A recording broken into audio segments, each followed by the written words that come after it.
The lunchtime rush is on at Sweet Asmara Cafe. 3 elderly men are debating loudly over hot, sugary tea. The bar is done out in 1930s decor.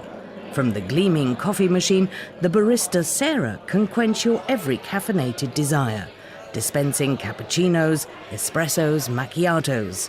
Sarah knows how to fulfill every dream that centres on imbibing caffeine. Eritreans do it as a culture because the Italians do it the same thing before. That's why we use it until now. Eritrea's former colonial rulers didn't just bequeath a fondness for strong coffee, chic bars and pasta. Asmara's Italian architectural heritage is visible all over town. Asmara, you see, is full of different styles of architecture built during the Italian colonial period. They never thought they leave Eritrea. So they were building like Rome or something, like their own, in very short time, in 14 years. Art Deco, neoclassicism, Novecento, fascist modernism. Asmara has it all, explains Kebriab Sembili. He is an architect working for the Asmara Heritage Project. But the building's beautiful facades here in Piccola Roma, the little Rome of Africa, are not able to hide the country's tremendous problems. Eritrea is losing its people. More than 40,000 people fled the country in 2015. Some people argue that not all of these were actually Eritreans. But it is an undisputed fact that a very large number of Eritreans flee the country and try to make their way to Europe. So says Christian Manal, the ambassador of the European Union in Asmara. Thousands of migrants risk their lives in dilapidated boats trying to cross the Mediterranean Sea. This is at least partly the fault of the European Union itself, according to Yemani Gebriab. He's an advisor to Eritrea's long-serving president, Isaias Afwerki. Europe and European countries believe that there is this evil government in Eritrea, that the situation in Eritrea is very difficult for people, and therefore Eritreans are in need of international protection. So if you're an Eritrean and you somehow arrive in Europe, or you claim to be an Eritrean in Europe, you're automatically almost given political asylum. Right after independence from Ethiopia in 1993, Eritrea was perceived to be the best country in Africa. Its new government adopted an exemplary constitution. However, the constitution was never put into effect. Instead, the country has been ruled by presidential emergency decree. Asmara's huge Mediba market. Craftsmen hammer away, creating metal goods. Huge ovens and storage tanks are stacked, ready for sale. Young women grind fresh, aromatic spices.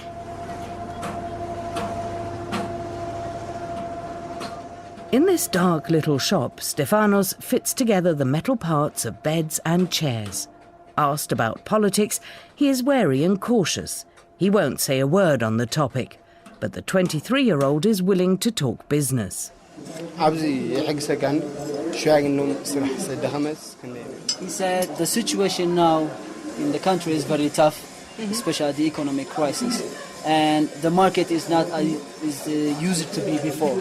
So he said nowadays it's a bit difficult to get his own family, but he wishes for better days to come. Just a few steps further down the street, Abraham is hammering on a farming tool. He works 8, 9, sometimes 10 hours a day, starting early in the morning and finishing by 6 p.m.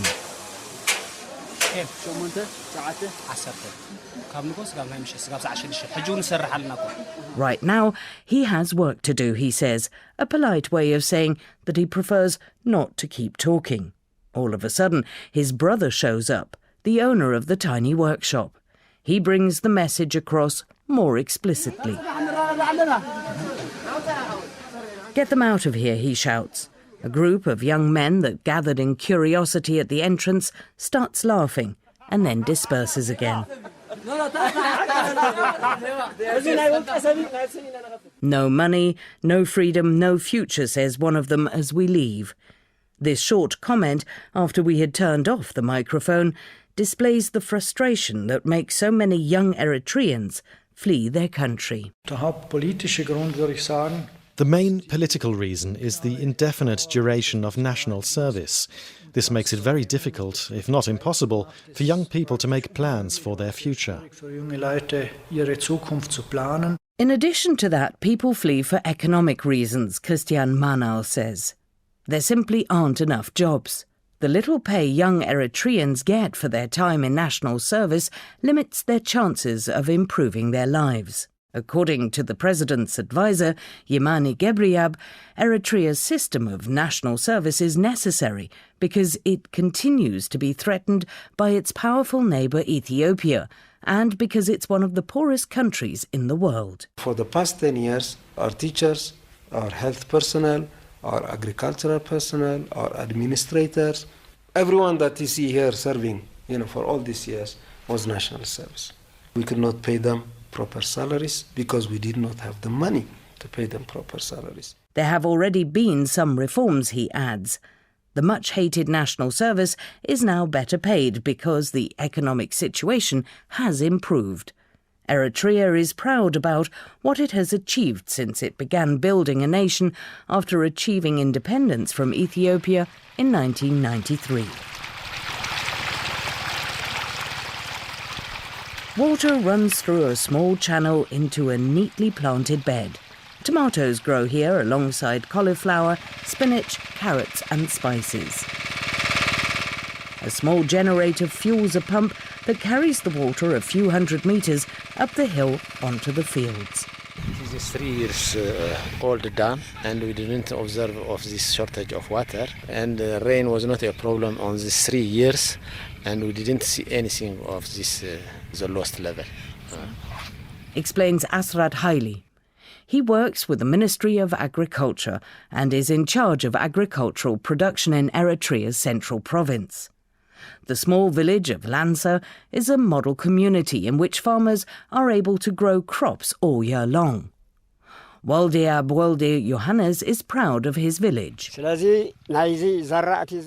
We have plenty of water in this village. We are not rich, but we aren't poor either. And we would never emigrate. This village has a horticulture project where we grow 22 different types of vegetables. The 84-year-old was the administrator of the village for most of his life. His successor, Hafia Sai, joins in, carrying an armful of cabbages and a bunch of carrots. The market prices for our vegetables vary. Some days they are higher and some days they are lower. Cauliflower always sells at a very good price, as well as some of the bean species, for example, soybeans. The vegetables are sold all over the country, the young woman says. Upstream, on the other side of the dam, the villagers also grow wheat. But wheat, along with barley and corn, only grow during the rainy season. Asrat Haile. Every farmer has the same area, and everyone has horticultural crops. Horticultural crops are more expensive than the cereal crops, and the standard of living, when you compare with the other villages, this is the best. The micro dam that made this possible was financed by the European Union. It is one of more than 120 dams in the central province alone. Because of the dams, Eritrea has been able to guarantee the supply of staple foods for its people. Yemane Gebreyab. The next stage for us is to ensure that we grow enough food for ourselves with the possibility of export. We have the Gulf countries as our neighbors. They're oil rich, but they have problems in terms of water and soil. The export of staple food is supposed to supply the country with foreign currency. So are new mining projects, as well as, possibly, tourism.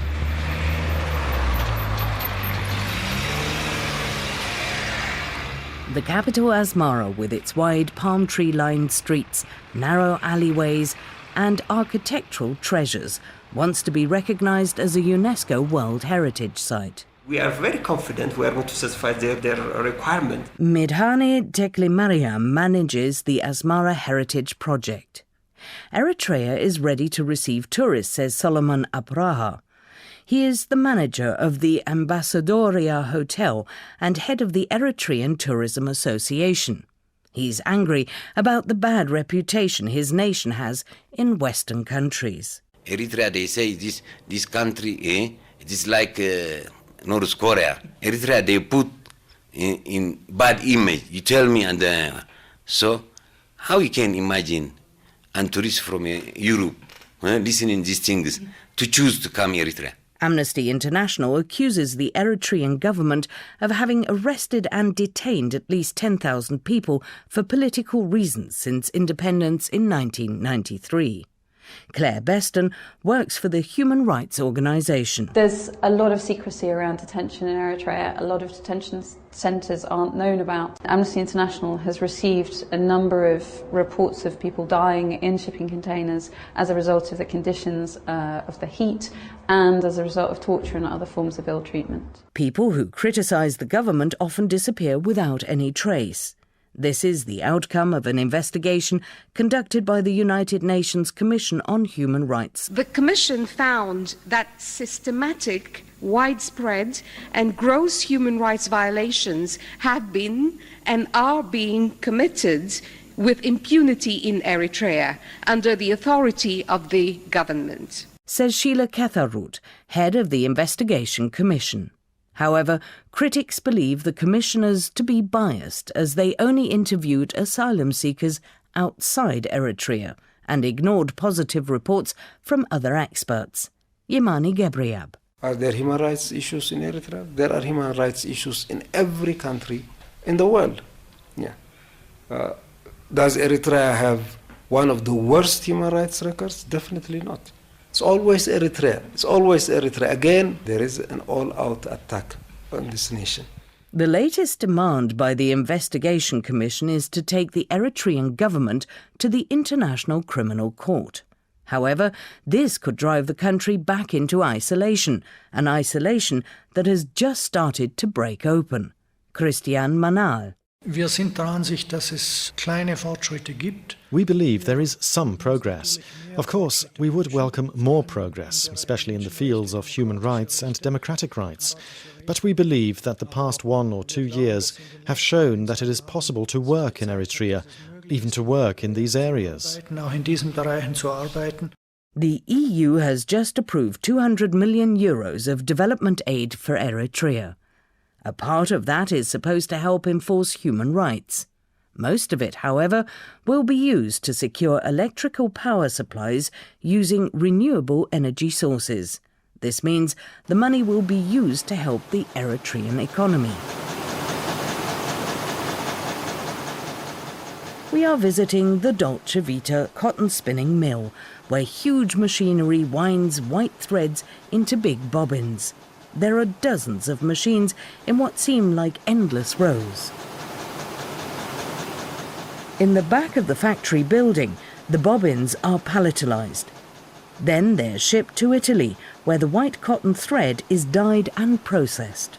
The only problem we have here is that power, in the last 2-3 years in Eritrea there was a problem of lack of power. We are facilitated because we get at least 2 shifts, but we cannot work the whole day. Actually, spinning should work 365 days, 24 hours, to be efficient. Pietro Zambiati is the CEO of one of the few private businesses in Eritrea. He employs 530 workers in his factory on the outskirts of Asmara. Most of them are women. The workers bend over their steaming pressing irons, pressing sleeves, collars, fronts and backs of shirts. Right next to them, other women join the shirt parts with their sewing machines. They work quickly, with great focus, because apart from their base salary, which is already above average by local standards, they receive a bonus for good performance. Still, there is a high turnover of employees. Pietro Zambiati. There is a combination of things. One is people leaving the country, but I think it's more the effect of the money that comes here from abroad, from the people who live in Germany, Sweden, to the family. So the people get money like that. and they, at the end, don't work. This is extremely dangerous for the economy. On the black market, $1 used to be worth 60 or 80 nakfa. But the government enacted a currency reform which drained the black market dry. Instead of cash payments, checks and receipts became compulsory. That should be the rule, right? You should be able to give a receipt. You should be able to pay taxes on the income that you have made. If there is no record at all, an economy is not operating properly. First and foremost, the reform plunged the economy into chaos. Because there were too few banknotes, the people could not buy more than the most necessary things. For weeks, Pietro Zambiati was promoting special offers. Bring difficulties in the brief term because we also have sales locally and the sales drop down radically. But I agree that the country has to have an official system, not an unofficial banking system that is managed by whoever. Without the black market, there is no money anymore to finance criminal activities, including the profitable smuggling of refugees to other countries. That's what Yemani Gebriab hopes, at any rate. We spend so much effort and so much money to train our people. Education is free in Eritrea. Health is almost free in Eritrea. You think we spend all this money to want them to leave the country? Definitely not. He has the EU on his side for this effort. Since the so-called refugee crisis has come to dominate the headlines, a possible cooperation with Eritrea has become a very interesting option for Europe. Gerd Müller, the German development minister, visited Asmara in order to explore the matter. He immediately was confronted with criticism from activists who are against making a potential deal with an unjust regime. But Christian Manal does not support the criticism. Wir sind der Ansicht, dass Zusammenarbeit. We believe that cooperation and critical engagement will help us move forward with this issue. In our view, to withdraw from Eritrea will not help the human rights situation in the country. Die Menschenrechtssituation zu verbessern. For Manal, it's clear that in an interconnected world, the situation in Eritrea is not isolated from the rest of the world, and that it's important